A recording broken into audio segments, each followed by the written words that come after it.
আজ আমি মটন রান্না করব। কিভাবে রান্না করব তোমাদের আমি দেখাবো। আমি 500 গ্রামের মতো মটন নিয়েছি। এর মধ্যে দেব আমি কাঁচা সর্ষের তেল, আর দেব হলুদ 2 চামচ। এগুলো দিয়ে আমি সব ম্যারিনেট করে রেখে দেব। আর দিলাম লবণ, আর দিলাম লঙ্কা গুঁড়ো, আর এর মধ্যে দেব মিট মশলার গুঁড়ো,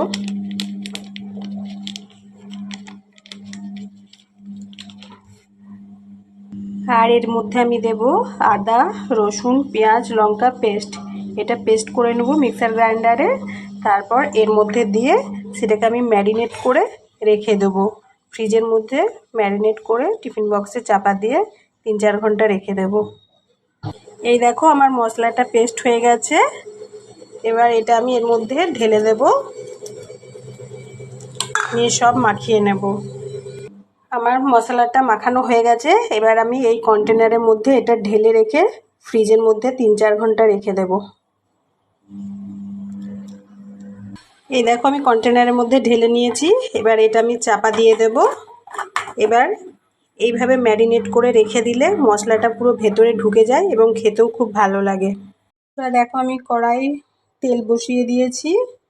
তো এর মধ্যে আমি, যেহেতু আমি একার জন্য করব, অল্পই করব, এর মধ্যে আমি পেঁপে ভেজে নেব।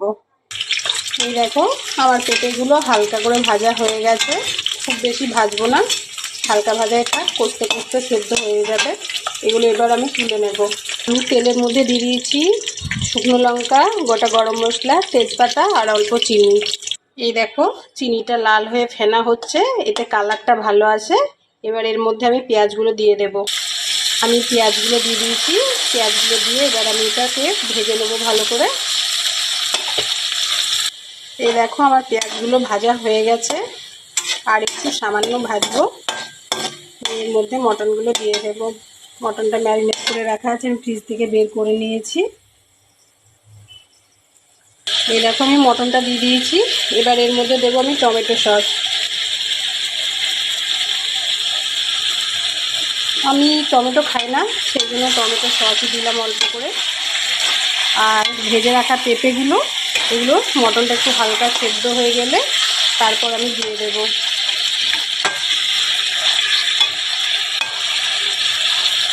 এই দেখো আমার মটনটা হাফ কষা হয়ে গেছে। এবার আমি পেঁপেগুলো দিয়ে দেব। আমি পেঁপেগুলো দিয়ে দিয়েছি। এবার আমি এটা নাড়াচাড়া করে নেব। আবার এটাকে আমি ভালোভাবে কষে নেব।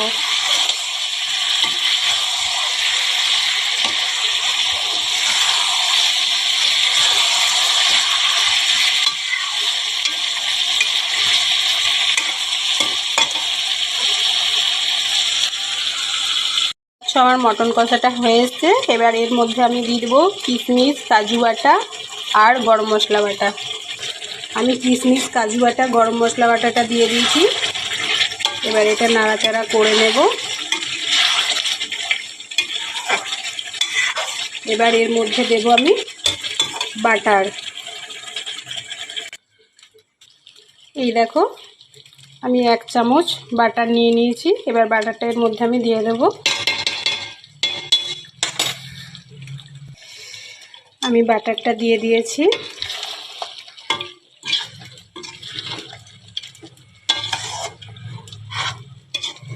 আমার মটন কষাটা হয়েই এসছে, দেখতেই পাচ্ছ। আর একটু জাস্ট মাখা মাখা করে নেব, যেহেতু এটা আমি ফ্রাইড রাইসের সঙ্গে খাবো।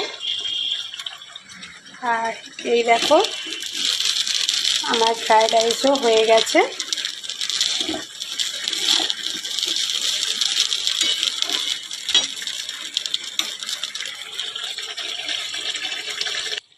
এই দেখো আমার মটন কষা হয়ে গেছে ফাইনাল।